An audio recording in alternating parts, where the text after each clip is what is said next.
Samantala, lagay ng supply ng kuryente sa mga tinamaan ng Bagyong Uwan, ating aalamin kasama si Engineer Eric Campoto, OIC ng National Electrification Administration Disaster Risk Reduction and Management Section. Sir, magandang tanghali po. Magandang tanghali po sa atin, Asik Joey, at sa mga nanonood at nakikinig po ng ating programa.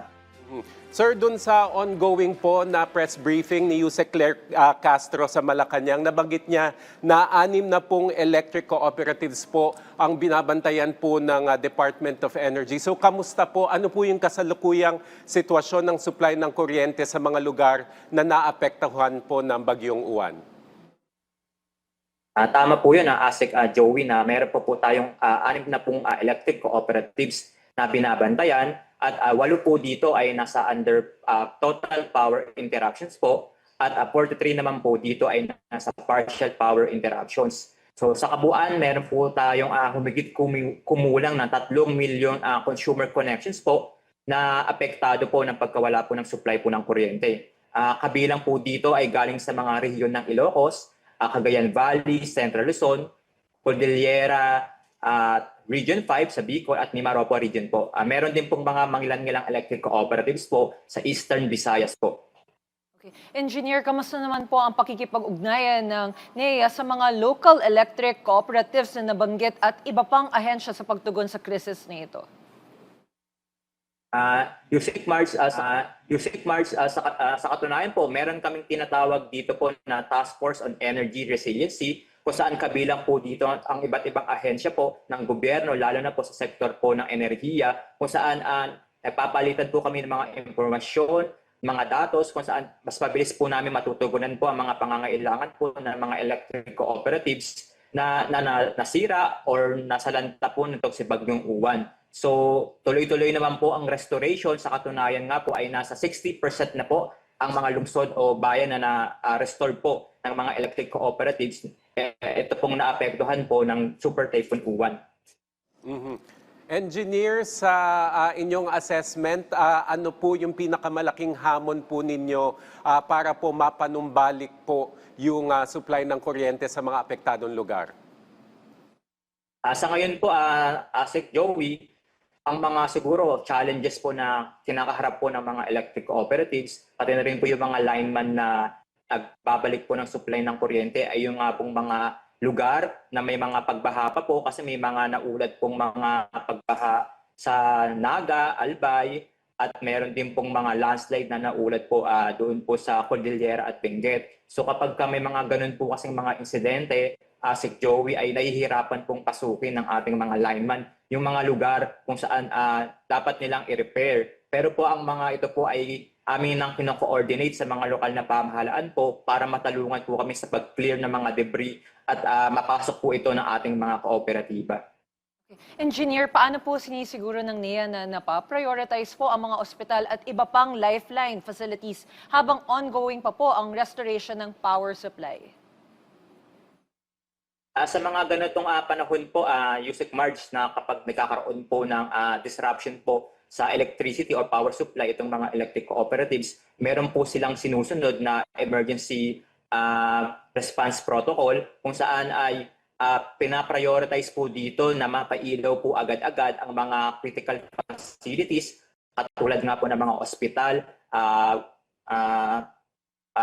government facilities, at pati rin po yung mga sa tubig po. So ito po yung mga pinapriority po natin, pati na rin po yung mga evacuation centers na maaaring pinupuntahan po ng mga kababayan po natin na apektado po ng Bagyong Uwan. So yun po yung mga lugar na kapag nag-restore po ang mga electric cooperatives na sinusiguro po namin na ito po ay mga maunang mabigyan lagi ng supply po ng kuryente. Kaugnay, engineer, ng tanong na yan, sapat po ba yung generator sets, pati po yung mga technical team para po sigurado pong hindi mapuputol yung operasyon? Gaya na nasabi nyo, yung mga water facilities, hospital, health center, pati po yung mga evacuation center. Opo, sa tulong naman po ng mga electric cooperatives, ay sapat naman po ang supply ng mga generator sets. Sa katunayan, may mga na-deploy na po tayo doon po sa mga critical facilities po upang mapigyan po ng pansamantalang supply po ng kuryente yung mga hospital po. At kapag may kakulangan po tayo sa mga generator sets ay atin pong nakikipag-ugnayan po tayo sa Department of Energy upang makahingi po tayo ng mga generator sets na maaari din pong magamit doon po sa mga hospital or water facilities and mga evacuation centers po. At pagdating naman po sa mga tao o mga engineers po na technical teams na regarding po dito sa pag-supply po ng kuryente ay kompleto at nakahanda po ang mga tauhan po ng mga electric cooperatives sa pagtugon po sa ganito pong pagre-restore po ng kuryente.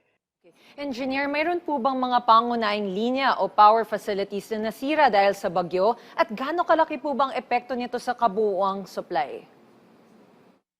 Actually po, meron po tayong mga naulat na mga natumba, naglin, na mga poste po. Especially, may nakuha po kami mga litrato from Catanduanes at Aurora at iba pang bahagi pa po ng Pilipinas. Pero pang isang challenge po natin dito ay yung mga transmission facilities po ng NGCP. So ito nga po, marami kasing walang kuryente sa mga lugar po ng mga electric cooperatives dahil nga po ay may outage po si NGCP. So habang inaayos po ng NGCP ang kanilang mga pasilidad o transmission lines ay kasabay din pong nag-aayos ang mga electric cooperatives ng kanila pong mga linya para po kapag naayos na po ng NGCP ang kanilang lines ay ready to receive power na po ang mga electric cooperatives. So ano po kasi yun nakadepende rin sa energization po ni NGCP ang pagkakaroon po ng supply po ng kuryente po ng mga electric cooperatives. Engineer, baka medyo mahirap sagutin ito dahil nasa recovery phase o nagsisimula pa lang tayo sa recovery phase. Pero meron po ba tayong target time frame para maibalik ng 100% yung operasyon at yung supply ng kuryente dun po sa mga naapektuhang lugar?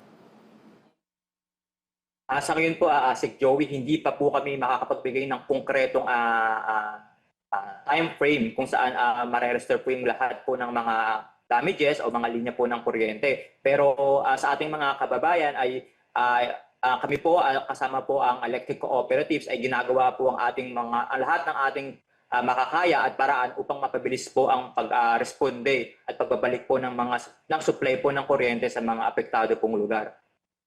Okay. Sir, sa ngayon po, paano po tinutulungan ng NEA ang mga electric cooperatives sa may limitadong resources upang makarecover po sila ng mas mabilis?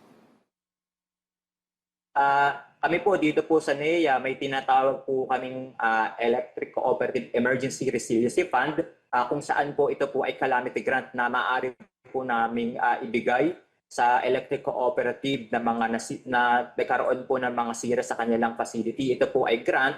Ito po ay binibigay sa kanila upang matulungan po sila sa pag-restore ng kanilang mga linya ng kuryente. Meron din po kaming tinatawag po dito sa NEA na Task Force Kapatid, kung saan ito po ang pagtutulungan po ng mga electric cooperative, especially sa mga ECs na hindi naman masyadong tinamaan ng bagyo, kung saan nagpapadala po sila ng mga tauhan o lineman upang matulungan po yung mga apektado pong cooperative, especially po dito po sa nagdaang bagyong Juan.